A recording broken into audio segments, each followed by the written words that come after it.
Uğurlu lider təcrübəmdən sənə 5 əsas məsləhət vermək istəyirəm. Yalnız iş hədəflərinə fokuslanma. Komanda üzvlərinin duyğularını və ehtiyaclarını başa düş.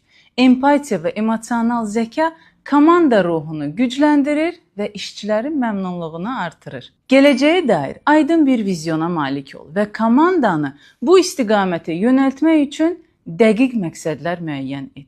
Vizyon əməkdaşları ruhlandırır və onlara bir istiqamət verir.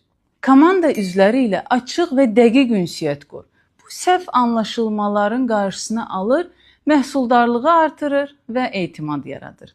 Çətin anlar, mürəkkəb söhbətlər və gözlənilməz hallar olacaq. Belə vəziyyətlərdə məsuliyyət daşımağa və sürətli, lakin düşünülmüş qərarlar verməyə hazır ol.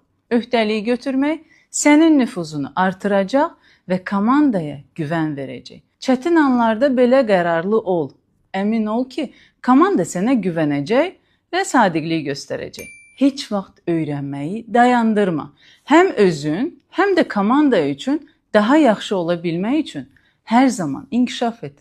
Stop düyməsini axtarma. Əminəm ki, qulaqların cingildədi və gözlərin parıldadı. Demək ki, bu prinsipləri tətbiq etməyə hazırsan.